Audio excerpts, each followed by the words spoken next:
The brief interview you're about to hear complements this week's Wednesday episode with Garett Bolles. All right, Natalie, I want you to tell me, first of all, what was Garett like when you first met him and what initially drew you to him? So when I first met him, I was actually terrified because big guy. His voice is a little bit scary. Where did you meet him? We met at Snow College in the gym, in like the weightlifting room, and he would always say hi to me, and I had no idea who he was. So I was like, hey, kind of run away. And then we had a dance called True Badger Night. Okay. And like, you dance all night, then at midnight you go to the bell tower and you kiss, and then you become a true badger. And so Garett found me, and yeah, he came over and asked me to kiss him. He said, let me show you how a real man kisses. He really did.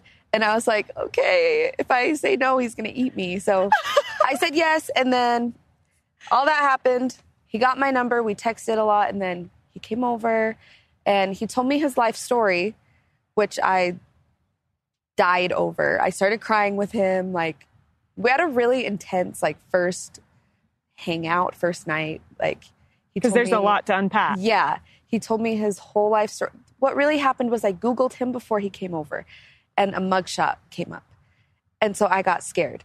And I was like talking to my friends. I'm like, do I just like not let him in the house? Like, what do I do, guys? And they're like, just talk to him, ask him about it. So I like nonchalantly was like, so tell me about your life. Like, what were you like growing up? And then he was like, well, do you want the short version or the long version? I said, just tell me the whole thing, the long version. And he told me his whole story, like his mother, everything, to Emily and Greg. And he explained the mugshot. I didn't have to bring it up to him. He explained it in the story. And we just cried together. I was like, this is actually such a good guy. And from then on, we just hung out like every day. I got to finally see past the scary first, impression. He's goofy. He's funny. He's a giant teddy bear. And yeah, that's how he is. So you met him at Snow. That was long before he made it to the NFL. Yes. Would you have ever imagined at that point that he would have that kind of future in store? Honestly, no. I didn't even know he started. Like, I knew he was on the football team, but I thought I knew most of the players. I was a cheerleader and, but nobody pays attention to the O-line.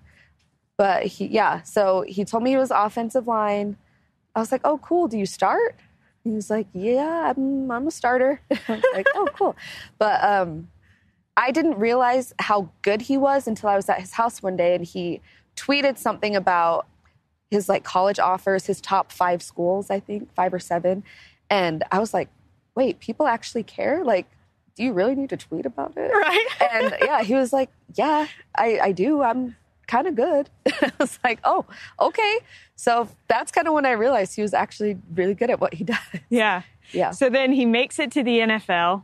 Mm-hmm. You at that point already have your son, Kingston. Yes. He makes it there, starts on a little bit of a rocky road. Yeah. People start being critical. As his wife, what did it feel like for you to have people being so openly critical of your husband?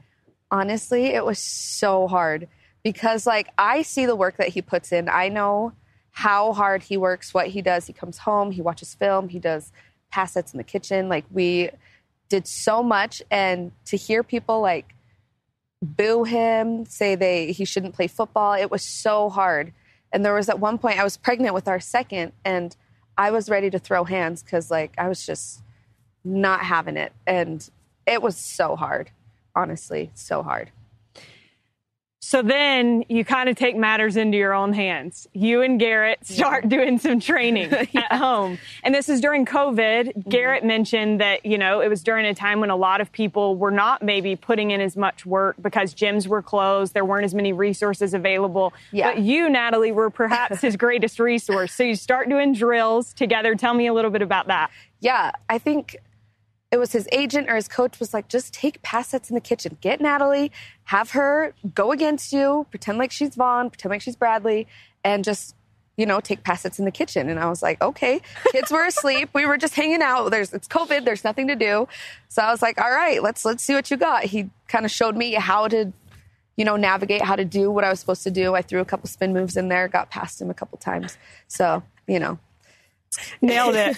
And it worked out. And it worked. Yeah. Worked out. We still do it sometimes just for fun. It's amazing. Okay. My last question for you is, when you think about Emily and Greg and what they've done for Garett and the way that his life changed when Greg picked him up on the side of the road, what kind of gratitude do you feel toward them? I have so much gratitude, like I can't even explain it. And I just love them as people so much. Emily and I are so much alike. Greg is so funny. They really are the best in-laws I could ask for.